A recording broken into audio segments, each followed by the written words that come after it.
aujourd'hui dans le 8e tour entre Anthony Trigodet et Jack Blyth. Le vainqueur de cette rencontre ira affronter la dernière féminine Héloïse Courtin. Puis nous découvrirons au tour suivant le talentueux joueur belge Louis Bonnet. Nous rentrerons dans le haut du classement avec le Norvégien Alvar Hagen Nielsen au tour numéro 11. Suivront les deux Français Kenny Billot et Grégory Rius qui auront peut-être la chance de jouer en demi-finale face au Colombien Jaime González. Et enfin, le leader Martin Larsen, le grand favori de cette compétition, attendra le vainqueur de cette dernière rencontre. Place maintenant à nos deux commentateurs favoris, Marc Chavet et Bruno Bidon. Messieurs, c'est à vous. Le plaisir de vous saluer, de vous accueillir dans la région de Poitiers, Fontaine-le-Comte, le bowling La Sphère, une ambiance électrique dans cette salle. Et on s'apprête à vivre un moment unique ici à l'occasion de la 14e édition de la Bowling Promotion Tour. Le Master Series continue après la victoire d'Anthony Trigodet. On va le retrouver dans quelques instants, mais cette fois-ci, attention, ça sera un France-Angleterre de toute splendeur avec Jack Blyth qui attend également de pied ferme. Très concentré Jack, hit the road Jack. Lui, il a hit the road pour aller voir les meilleurs joueurs aux États-Unis d'Amérique il y a quelques années de cela. Le premier joueur français à avoir évolué en PBA, à l'assaut de l'Amérique, à la conquête de l'Ouest. Ancien membre de l'équipe de France, c'est Bruno Bidon. Bruno, bonjour. Bonjour Marc, je suis très heureux de vous retrouver pour ces matchs. Jack Blyth, c'est l'anglais qui monte en puissance. Anthony Trigodet, c'est notre dernier espoir français avant les grands champions qu'on a du côté du drapeau tricolore. Place à la rencontre maintenant, je pense qu'on va assister à un très très beau match. Exactement, un Jack avec lequel on a échangé hier du côté évidemment de Poitiers. Il est très motivé, très concentré. On le connaissait de l'an dernier aussi, Jack Blyth. Il avait fait forte impression. On va voir s'il va pouvoir confirmer cette tendance aujourd'hui, ici, tout de suite, maintenant. C'est parti. Et Anthony Trigodet qui a pu évidemment tester les pistes. Il a peut-être l'avantage puisqu'il a battu il y a quelques minutes de cela son premier adversaire qui était une femme, Sophie Kjærgaard Nielsen, la danoise, très déçue et qui n'a pas su tout simplement trouver et contenir ses émotions. C'est ce qu'il nous a dit à la fin de la rencontre. Ouais, c'est ce qu'elle vous a dit en interview. Je pense que Jack est un joueur qui a l'habitude des caméras de télé et donc je pense qu'il y a un petit avantage pour Jack sur ce match. Jack Blyth qui s'apprête à s'élancer. Philippe Sionville, notre arbitre, qui donne le top départ officiel, comme on dit. Enfin, comme je dis. Hein. Et Jack a un maillot particulier avec des petites chanteuses. Il m'a expliqué l'histoire. Parce que pendant la période du Covid, alors je vous raconte la blague très très vite, enfin l'anecdote, il était vraiment pas bien et ces chanteuses lui ont redonné un coup de boost dans sa vie et il rend hommage à ce trio sur son maillot. Donc c'est plutôt sympa. Il y a plein d'histoires à raconter dans le bowling aussi. Hein. Jack Blyth qui ouvre le bal. Et la première boule. Poche tout de suite, mais le split derrière, Bruno. Oh là là, il me laisse un horrible split. La belle-mère côté gauche plus la 10. Donc ça fait très mal. Hein. La combinaison est quasiment injouable. C'est 2, 8, 10. Alors on peut le faire, mais il faut vraiment taper très fort. La première qui est légèrement à gauche pour qu'elle aille chercher la 10. Alors va-t-il le tenter d'entrer? On en a sur 2. Ah, forcément, c'est pas comme ça qu'il aurait souhaité démarrer Jack Blyth.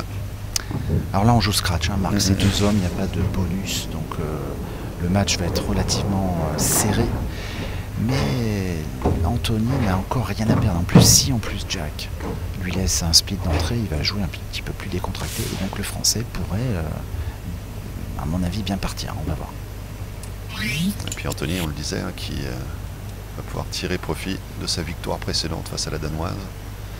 Il a aussi joué en 2e position, Bruno. Ça confère tout de même un avantage lorsque votre adversaire connaît effectivement un strike d'entrée. Ouais, strike d'entrée pour Anthony. Ah oui, ça aide parce que si vous voulez, le problème c'est que Jack a tout de suite la pression là du coup, puisqu'il va courir tout de suite après le score. On le dit souvent, mais en même temps c'est un sport très mental. Et il est vrai que si vous n'attaquez pas optimal, vous n'êtes pas bien placé. Donc là je pense que Jack va peut-être un peu s'énerver, on va voir. En tout cas si Anthony met le doublé d'entrée, ça va être difficile pour l'enlever.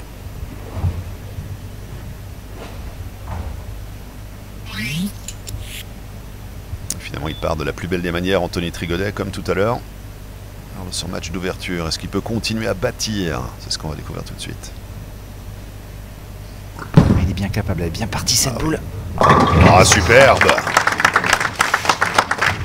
Doublé d'entrée, Marc, il est super bien parti et il met la pression sur l'anglais. Voilà, ce qui va aller chercher un dindon dès le début de la rencontre, Bruno, c'est ça? Il est bien Peut-être même un capable ham bone. Il est bien capable. 3 à la suite pour le dindon, 4 à la suite pour le ham bone, Jack Blythe. Ça y est, j'ai fait la combinaison, j'ai fait la réserve de jambon. Tout est Ça y prêt est, vous avez... pour la journée. C'est vrai? Ouais. Vous êtes un artiste peintre. Ouais, tout est possible, prévu. ouais. Tout est prévu. Avec Alors, Bruno Jack- Bidon, les portes s'ouvrent, Ouais. c'est impressionnant. Alors Jack va-t-il attaquer sa série strike tout de suite? En tout cas, il est dans l'obligation, hein, j'ai envie de vous dire. Je suis très friand de la routine de Jack Blythe aussi. Il a une façon très particulière de poser ses pieds, d'amener son corps sur la piste et de déposer la boule. Malheureusement, ça porte Et pas oui. tout à fait ses fruits pour le moment. Et c'est ça, le problème de ces rencontres à confrontation directe, c'est qu'ils sont affrontés sur 3 séries de 6 parties. Jack est bien meilleur que le Français, mais sur un match, on le dit souvent, comme c'est une partie sèche, c'est un peu le charme de cette discipline, c'est que tout est possible. Donc l'aspect mental compte plus que l'aspect technique. Et donc là, si vous n'êtes pas bien dans votre tête, vous passez à côté du match. On l'a vu avec Sophie. Est-ce qu'on va le voir avec Jack? Est-ce qu'Anthony va déjouer tous les pronostics? C'est intéressant, en tout cas, il est bien parti encore une fois, notre Français. Allez, un spare pour Jack Blythe. Frame numéro 3 désormais. Alors il essuie la boule pour enlever l'huile de la bande de roulement. Il n'a pas l'air trop crispé, hein. Je regarde son visage, mais il n'a pas la solution technique pour mettre la boule dans la poche pour le moment. Il faut qu'il décale un peu sa ligne de jeu. J'ai vu qu'il était un petit peu trop mi-poche depuis tout à l'heure. Elle est un petit peu à l'intérieur cette boule. C'est pas bien joué, il laisse un split encore. Un split difficile. 3-10. Quelque peu pour Jack Blythe. On pensait qu'il allait pouvoir trouver la porte de sortie, Bruno, mais pour l'instant, il ne la trouve pas. Et puis il laisse ce split 3-10 qui est pas facile à faire. C'est quand même une surprise pour le moment parce que pour le moment Anthony fait l'entrée de match parfaite, il prend les adversaires à la gorge et ils n'arrivent pas à s'en sortir. Jack Blythe, 11 ans de pratique, le Britannique. Moyenne officielle de 230 avec un score maximum de 300 qu'il a réalisé à 18 reprises en carrière. Il est très très fort. Mais là malheureusement, vous avez vu le score, 2 splits, un spare, 36. Et Anthony s'il fait tripler, il est déjà à 60, donc plus 24, c'est énorme.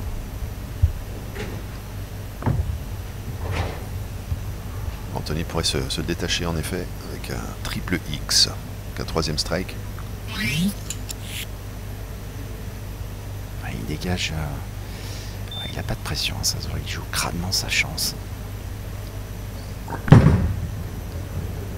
Quand on joue de manière décomplexée, forcément, ça compte.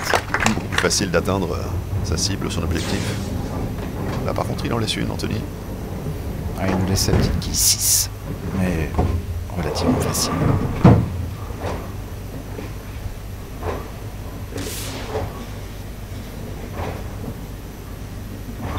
Deux strikes et un spare pour Anthony Trigodet. En tout cas le spare, pas encore. Mais... Ouais, formalité, logique. Marc. Ouais.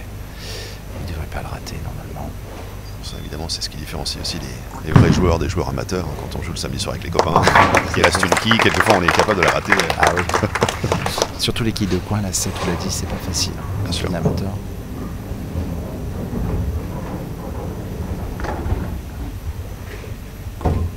Alors justement, Bruno, c'est souvent une question que je reçois de mon côté, de gens qui regardent le programme, qui ont envie de s'inscrire au bowling, qui ont envie de jouer un petit peu en club, de pratiquer un peu plus que simplement avec les copains le vendredi ou le samedi soir. Comment on fait? Où est-ce qu'on va? Et à qui doit-on s'adresser?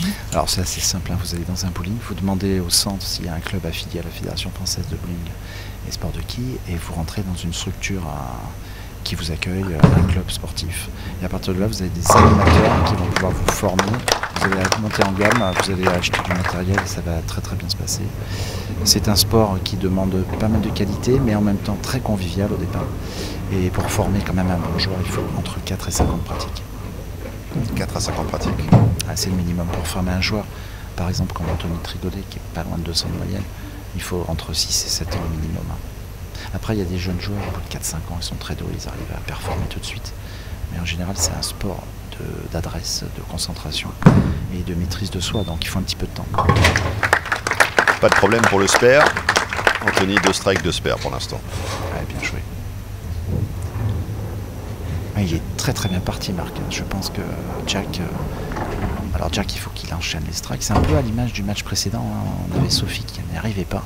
Et là, au bout de 3 frames, il n'a pas mis une croix, Marc, un X. Et Anthony en a déjà 2. Ouais, Sophie, il lui a fallu jusqu'à la 6e frame pour enfin trouver le strike. Alors, Jack va peut-être le trouver ici. Il a tout intérêt parce que sinon ça va être difficile de revenir dans le match, Jack.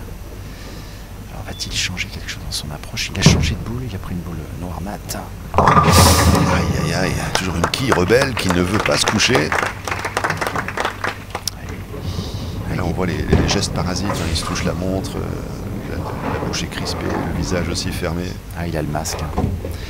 Il n'arrive pas à trouver la solution, Jack. C'est bizarre. Champion du Yorkshire en 2016, 6 fois champion d'Angleterre, que dis-je. 5 médailles au championnat d'Europe chez les jeunes également, 2 médailles d'argent, 3 médailles de bronze, ouais. Entraîné par Lee Metcalf. Pas de soucis sur le sport. On fait un petit point score, donc 46 après 4 frames.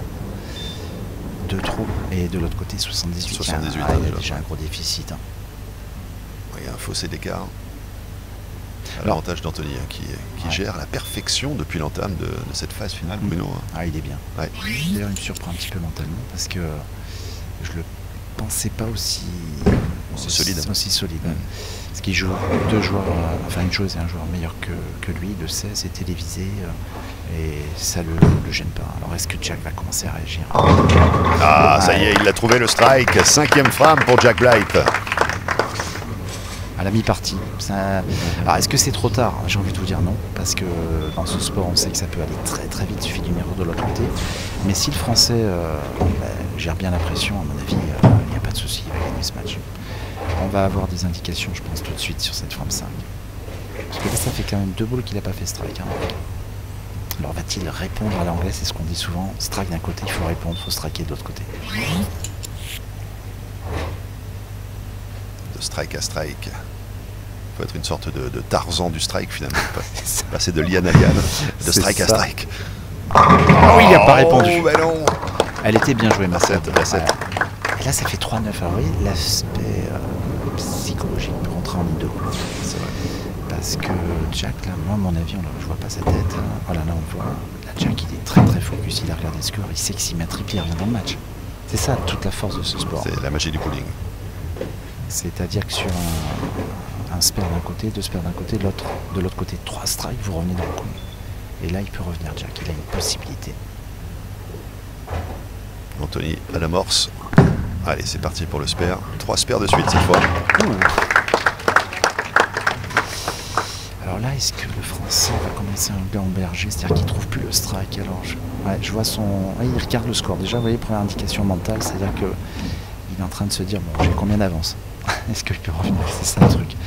Et ça peut jouer mentalement, ça. On fait des calculs en temps réel, on se projette, on imagine. Une imaginaire peut vous piéger aussi quelquefois. Et oui.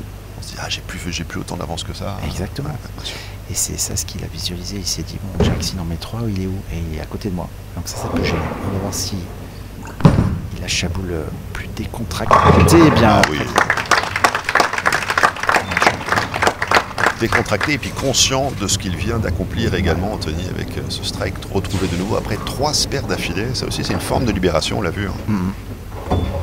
Et du coup, la pression rebascule sur Jack parce que Jack, il est obligé de doubler et de le tripler. C'est vrai que c'est fascinant sur la planète bowling, ces transferts de pression, ces moments M que l'athlète, que le joueur, sur lesquels il doit être capable de se focaliser et d'accomplir surtout des actions spécifiques pour s'en sortir. C'est impressionnant. Et là, il n'a pas le choix, l'anglais. Il faut le strike à tout prix sur cette frame numéro 6.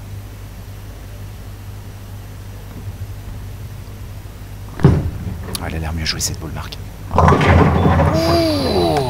Sa bronze peut être trompeuse aussi, Bruno. Ouais, je la voyais bien partie, mais malheureusement, il me laisse la quille 2. Voilà, un spare très facile, mais là, il est loin. Regardez, avec spare, il va être à 84. Ouais, Il y a 30 kills d'écart. Alors je vous dis pas que c'est fini mathématiquement, mais ça va être chaud. Ça serait très très grosse surprise. Ouais.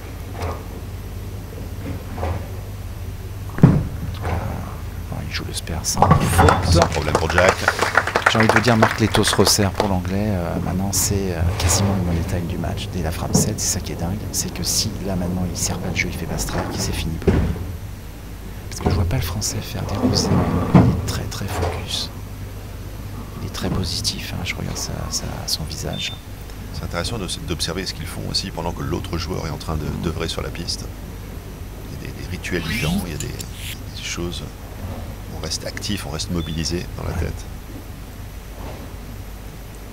Il faut beaucoup de mental. Hein. Moi je dis souvent ce sport c'est 70 dans la tête, 70% et 30% technique. Jack prend une balle plus roulante. Ah oui. Pourquoi pas? Mais ça paye, ça fonctionne. Le strike. Et il a pris une boule plus roulante, on l'a vu au niveau technique, c'est une boule qui lui met un petit peu plus d'angle en fin de piste et c'est peut-être la solution. Alors est-ce qu'il a tenté trop tard? On va voir parce qu'il peut très bien terminer en strike. Là il y a toujours les 30 quilles hein, parce que c'est ça, une trentaine de quilles. On va voir sur les deux frames de Anthony, si Anthony continue en strike, il ne pourra pas revenir l'anglais.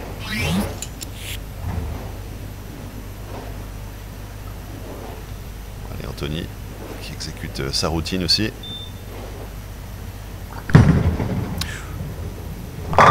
Oh super. C'est le trigodet chaud. Ouais là il est assez impressionnant parce que il enchaîne, il n'est pas du tout déstabilisé par ses adversaires. Et bon tant mieux pour lui, mais c'est vrai que les deux joueurs, Sophie et Jack, s'ils se font éliminer, moi c'est quand même une très très grosse surprise dans ce début de top 10 du Master. Parce que sur le papier c'était bien meilleur. Et c'est un peu le charme hein, de cette compétition. C'est exactement ça. C'est que les outsiders, on l'a vu l'année dernière, Denis Grenade qui a battu Daniel McEwan. En finale, c'est vrai. Denis c'était l'outsider et il a gagné. Avec l'art et la manière en plus. Ah ouais. Un beau souvenir ce tournoi l'an passé. C'était ça. On avait toutes les grandes stars, malheureusement elles n'ont pas pu revenir cette année. Triplé. 3 à la suite. Turkey. Le turkey, le dindon. Pour Anthony Trigodet. Et le Trigodet chaud continue. Hein. Ah, c'est feu d'artifice pour finir en fanfare, très certainement. Jack Blythe. Est-ce qu'il peut mettre un coup d'arrêt? Alors vous qui êtes l'as des as de l'arithmétique, Bruno, est-ce qu'on fait une projection? Alors mathématiquement, 126, 150. Il fait 216 à fond. Ouais, bon, c'est fini, hein, parce qu'Anthony va pas faire deux fois trou, si vous voulez. C'est pas possible. 19 possible. Ouais. Et je pense que c'est le bon choix cette boule pour Jack. C'est mieux, mais c'était trop tard. Du coup, il est passé quand même un peu à côté parce que là, on est à la 8e frame. Il n'y avait que 2 croix, 2 strikes. Marc, pour un joueur de ce niveau, c'est pas normal. Il se passe quelque chose. Il a eu enfin, nous, on a un petit peu échangé avec lui sur toute la semaine. Au niveau mental, il a eu quelques soucis. Il est moins en confiance hein, depuis quelques temps, Jack. Mais bon, c'est un joueur super sympa. Voilà, on voit, il est plus. Compliqué effectivement, se sortir de l'ornière. Quand vous êtes dans une spirale comme ça, un petit peu de défaite, parce qu'il pensait pas être dans les 8. Hein. La dernière, il était top 4. Là, il pensait être un peu mieux. Et du coup, il se retrouve top 8 et dans la tête, ça a engambergé hein, toute la semaine. Et là, du coup, il n'a pas récupéré mentalement. Il a moins confiance en lui. Et il est passé à côté de ce match. C'était un coup dur de pas être dans les 4 en fait. Il n'y est plus du tout. Ça c'est dur, hein. Quand vous êtes mentalement, vous passez à côté d'une rencontre. Ils s'en veut énormément, bon, il ne le montre pas, mais c'est pas normal de faire que 2 strikes à son niveau de jeu. Hein. Sur les qualifs, il a fait plus de 210 de moyenne, donc c'est pas normal. Il assure le spare. Oui, le spare est sécurisé. Et Anthony va revenir pour la Foundation Frame, la 9e. Alors je vous l'avais dit l'année dernière, il ne faut pas faire trop de strike d'entrée, hein, parce que là il a gagné le match, il faut qu'il garde son influx pour la partie suivante, parce que s'il met tout sur cette partie, il peut être piégé derrière.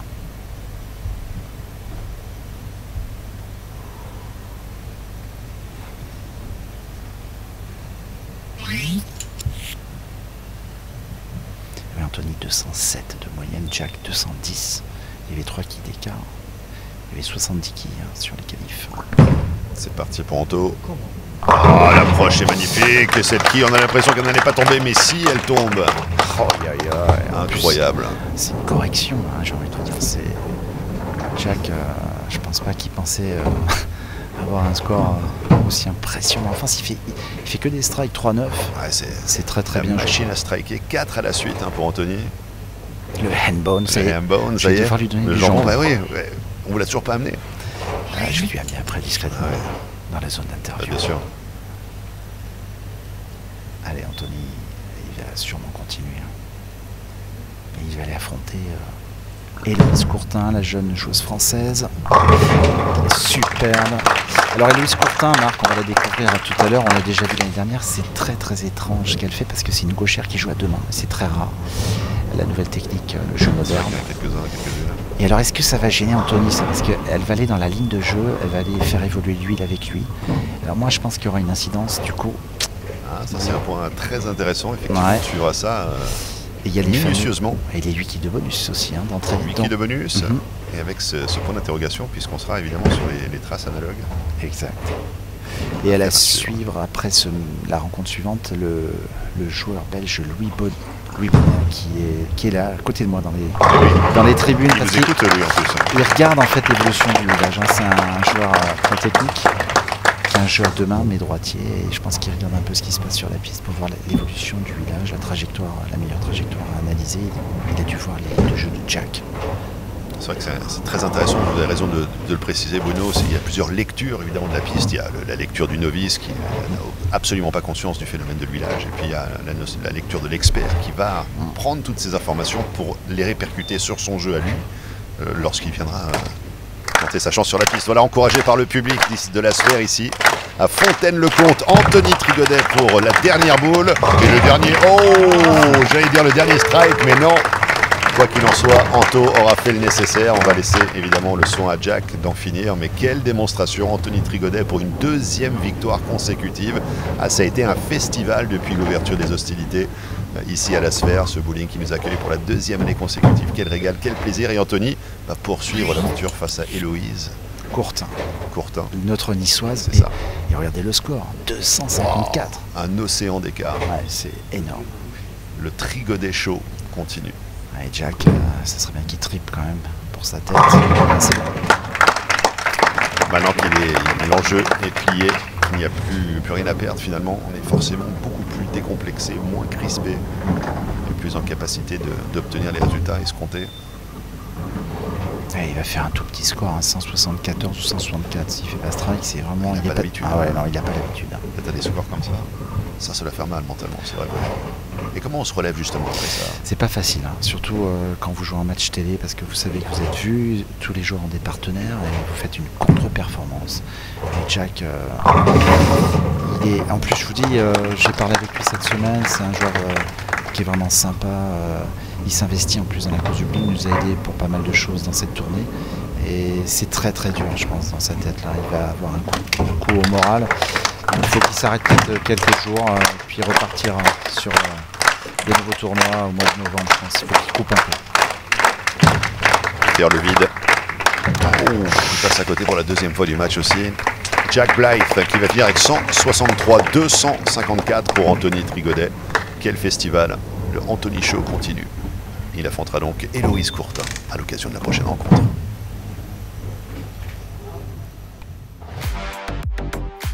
Voici les stats de ce 8e tour. Net domination au strike pour le français 8 contre 3.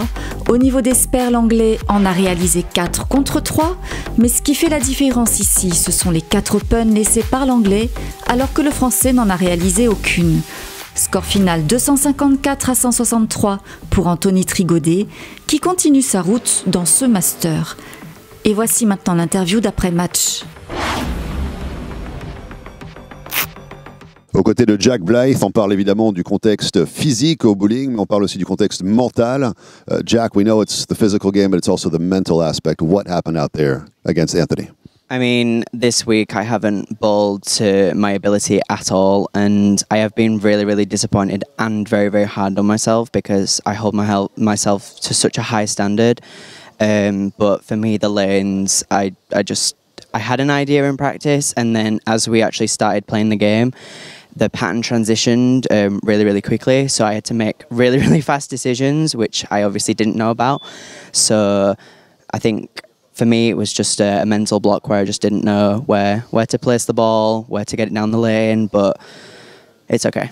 I'll be back next year, and hopefully this time, for the fourth time, I will come away with a victory, but I've enjoyed my experience again, and I can't wait to come back. Jack te dit, voilà, il y a eu un blocage mental clairement durant la partie. C'est qu'un joueur qui aime se mettre la barre très très haut, il n'a pas réussi finalement à trouver son standard auquel il est habitué. Beaucoup de difficultés à trouver les axes justes pour attaquer les quilles. Il est très déçu forcément de cette sortie un petit peu prématurée pour Jack Blyth, favori sur papier. Mais il a annoncé, je suis déçu, mais je serai de retour l'année prochaine avec l'envie de bien performer. Jack, looking at the performance-wise, it took you 5 frames to get that initial strike as well. Yeah, I mean, the first shot was just really, really wide on my part, and then the second shot I actually thought was okay, but then the ball overhooked. So I kind of got a bit of over-under reaction, and as a bowler, that's like the one thing that you don't want. So I will go home and I will definitely practice more, and I hope next year I can bowl better than I did this year. Voilà, Jack te dit, j'ai eu des difficultés à trouver les bons axes là aussi. Quelquefois, j'avais trop d'effets sur la boule, quelquefois pas assez. Il m'a fallu plusieurs frames comme ça pour trouver la trajectoire juste. J'espère que l'année prochaine, je vais retourner évidemment à m'entraîner davantage. L'année prochaine, je reviendrai avec encore plus d'envie. Jack Blyth, merci beaucoup.